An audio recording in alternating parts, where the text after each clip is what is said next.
começar dizendo uma coisa assim muito simples. O afeto é a pureza, o afeto é puro, né? É a pureza da nossa essência. Então, assim, a expressão dos sentimentos ou emoções de todo ser humano é caracterizado como afeto. Ocupa um relevante papel no nosso psiquismo humano por ser o portador de um estado de humor, captado pelas nossas percepções, como alegrias, carinho, amor, fidelidade, isso tudo é afeto. O afeto a gente pode estar trazendo ele tanto para o nosso lado pessoal, como o nosso lado também de objetos. Às vezes as pessoas têm afeto por uma cidade, afeto por algum objeto. As pessoas pensam, mas afeto por algum objeto? Sim. Às vezes nós levamos esse afeto não só para pessoas, para animais. Então, às vezes, quantas vezes a gente coloca nossos sentimentos em alguma coisa, emoções em alguma coisa. E qual a importância do afeto na parte do desenvolvimento pessoal de cada um de nós? Nossas experiências vividas faz com que nós desenvolvemos afetos ou desafetos. Mas hoje estamos falando do afeto. Se o afeto é tudo isso, né? É a expressão dos sentimentos e emoções, que sejam emoções positivas, que sejam emoções de amor, de carinho, e isso vai ser muito saudável para a nossa vida. Eu fiz uma pequena reflexão que diz assim: culpa é reconhecer o que você fez trouxe dano ou prejuízo a você ou a outro. Culpa é um sentimento muito ruim, que nos tira a paz. Precisamos reconhecer o ato, nos arrepender e tentar consertar o dano que causamos. A culpa pode vir tanto de algo gigantesco como de algo menor, como, por exemplo, tratar alguém de forma ríspida, que pode magoar a pessoa. Nesse caso, podemos aplacar a culpa com um simples pedido de perdão. Precisamos aprender a nos perdoar, reconhecer que falhamos e tirar uma lição de cada falha nossa. Por exemplo, a pessoa que não aceita menos do que o máximo para si. Eu vou dar um exemplo. Na primeira prova do Sêmila, que é o curso que tem na nossa igreja, eu tirei 9 e fiquei frustrada, porque eu queria tirar 10. Ou seja, eu não desfrutei de uma nota tão boa e perdi a oportunidade de momentos bons, porque me cobrei demais. Eu coloquei assim: a culpa é a forma que temos de reconhecer que não cumprimos nossos próprios valores e padrões. A sensação de culpa está intimamente ligada ao sentimento de responsabilidade. Então, a gente se sente responsável por tudo. E quando não é bem resolvida, pode levar a um sério desequilíbrio emocional, como a Rosina colocou. Depressão. Eu coloquei algumas doenças aqui relacionadas a sentimento de culpa. Estresse pós-traumático, né? Depressão pós-parto, alcoolismo, transtorno bipolar, vícios em drogas, isolamento. Quantas pessoas são pessoas que se isolam, as pessoas não sabem por quê, ela está carregando dentro dela essa culpa, esse sentimento, né? Coloquei também aqui que é muito importante para vocês estarem pensando, né? A culpa não é uma emoção verdadeira, ela é uma emoção de disfarce, que utiliza a reação fisiológica, normalmente. A raiva, como a Rosina falou, ela ficou com raiva porque ela tirou nota 9, né? Ou a tristeza, para se manter ativa. Então, é um disfarce. É uma reação, né? É uma emoção que não é verdadeira, ela se disfarça na nossa reação fisiológica, e normalmente é raiva ou tristeza. Isso a culpa é uma das coisas que mais chama atenção quando o paciente vem conversar conosco sobre a culpa que carrega. ele vem com tristeza ou ele vem com O raiva. perdão é um atributo dos fortes. Não é fácil perdoar. Nós temos que ser muito fortes para perdoar. Então, assim, o objetivo do perdão é trazer alívio e solução à pessoa que está sentindo raiva, ressentimento ou mágoa. Então, se ele está sentindo, o perdão também é um sentimento, né? Muitas pessoas confundem o ato de perdoar com consentimento ou passividade. Muitas pessoas vocês já ouviram falar: nossa, você é muito boba, você perdoou aquele fulano, você perdoou a fulana, né? É como se a pessoa consentisse, mas não é nada disso. Perdoar é se libertar para que você possa seguir em frente. Quantas pessoas estão paradas? Então, nós estamos cuidando da nossa saúde. Então, lembre-se sempre disso. O perdão é para o nosso bem. Não importa o que o outro fez. E também não importa o que nós fizemos. O passado é passado a partir do momento que você tem o cuidado de se perdoar. Porque todo mundo falha, todo mundo erra, somos fracos, somos frágeis. Pode acontecer de você errar, de eu errar ou você errar em algum momento da nossa vida, ou como nós já erramos em alguns momentos da nossa vida. Mas o que a gente tem que pensar é que nós precisamos cuidar da nossa saúde mental, porque o perdão, ele vai trazer consequências. Se a gente não perdoar, vai trazer consequências negativas. Se a gente perdoar, vai trazer consequências positivas.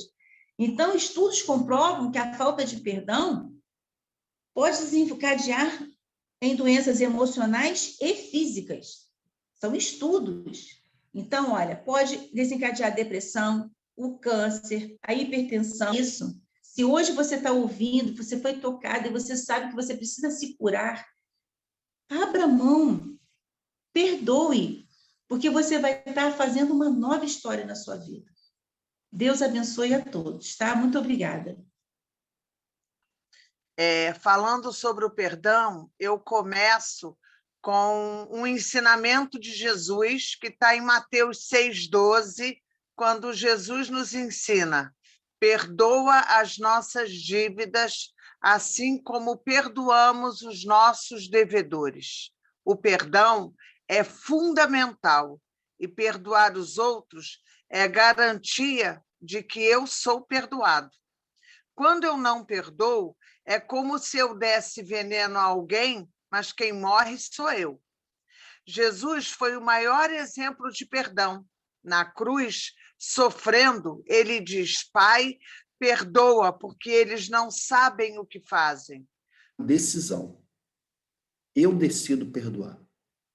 E no momento que eu decido perdoar, eu tenho uma meta, que é o perdão. E do lugar onde eu estou até esse perdão, eu tenho uma caminhada.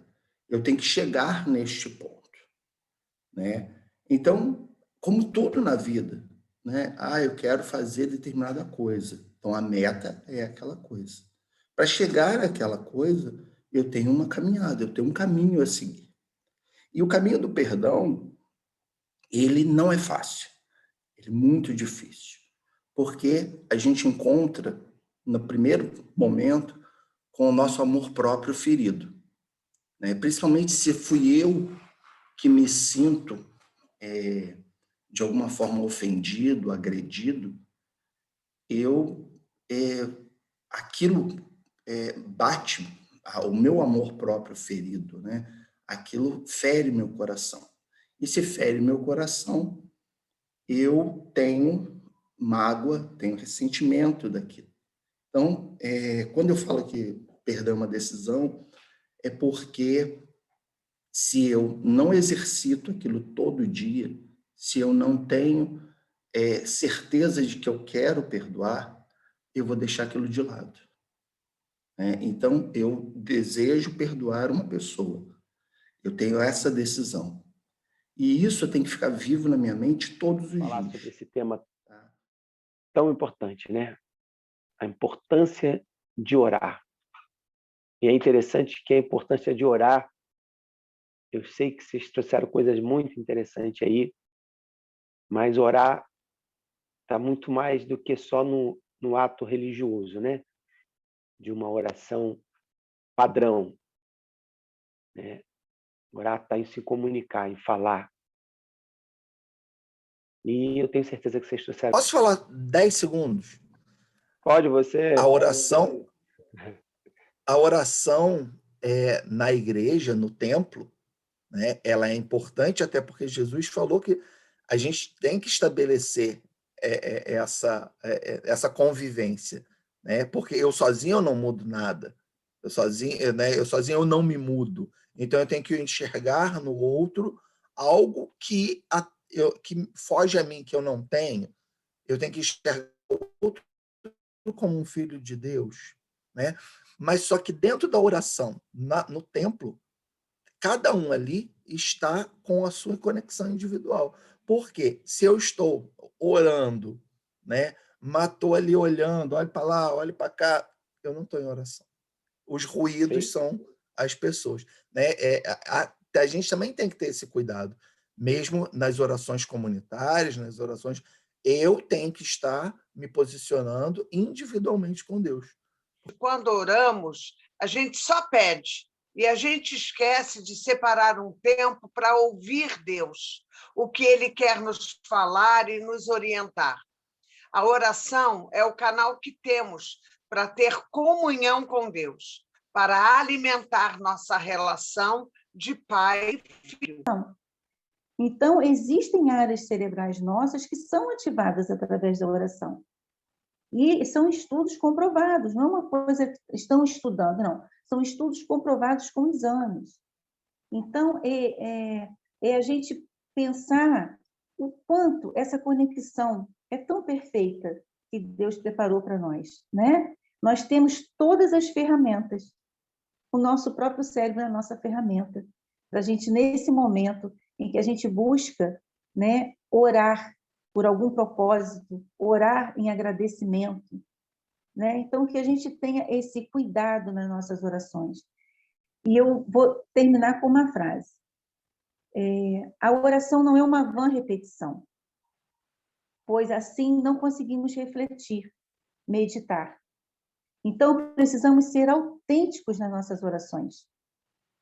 É isso que eu deixo hoje no canal para todas as pessoas que estão nos assistindo e aquelas que ainda vão nos assistir. Sobre isso, né? Acho que eu nunca tinha imaginado em falar sobre um assunto tão comum. É uma coisa assim, e tão importante, porque ninguém consegue resolver tudo sozinho, ninguém é absoluto, né? Nós precisamos nos apoiar, família, amigos, profissionais, a gente precisa se apoiar, né? E quando, acho que falta isso, né? Quando a pessoa se sente muito absoluta, ela pode fracassar assim, ladeira abaixo, né? A chance dela fracassar ela mesma, né? A própria pessoa, é muito grande, porque ela não consegue dividir nada, não consegue não consegue se abrir.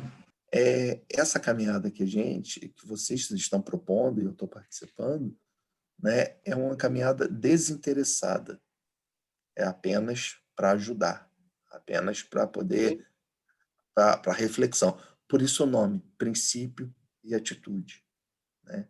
É isso. Mostra o princípio e estimula a ter uma atitude, estimula uma ação. Dá para ouvir bem?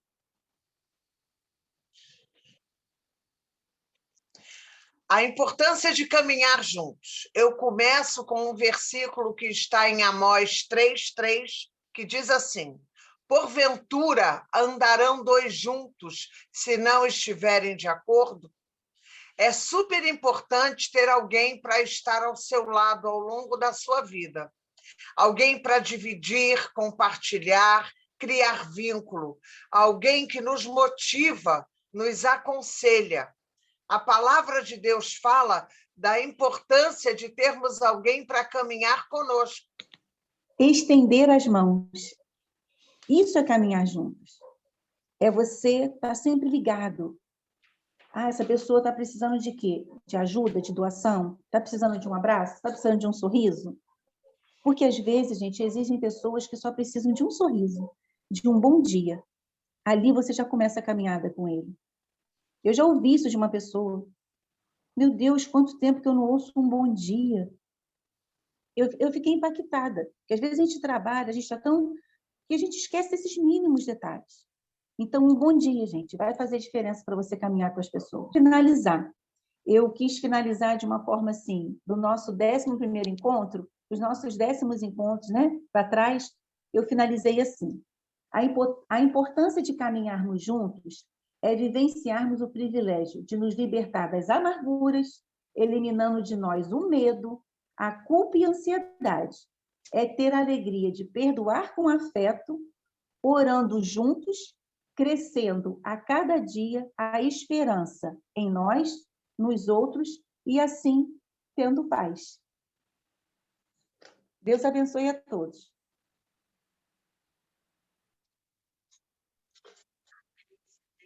Muito bem, graças a Deus. Gente, eu queria só lembrar aqui que no nosso canal no YouTube, eu tenho um vídeo lá gravado antigo meu, dos vídeos que eu fazia e colocava no canal, antes da gente começar esse encontro, que eu falo sobre uma pesquisa de Harvard, acho que foi em 2015, que fala que as pessoas mais felizes são aquelas que cuidam do outro, que cuidam de outros. Essas são as pessoas que têm uma pesquisa feita e a maior felicidade está em você cuidar do outro, em dar, mais do que em receber. Isso lembra alguém, né? Rosina lembra, todos nós aqui lembramos, quem conhece a Bíblia lembra desse ensinamento que Jesus deixou, que mais feliz é aquele que dá do que aquele que recebe.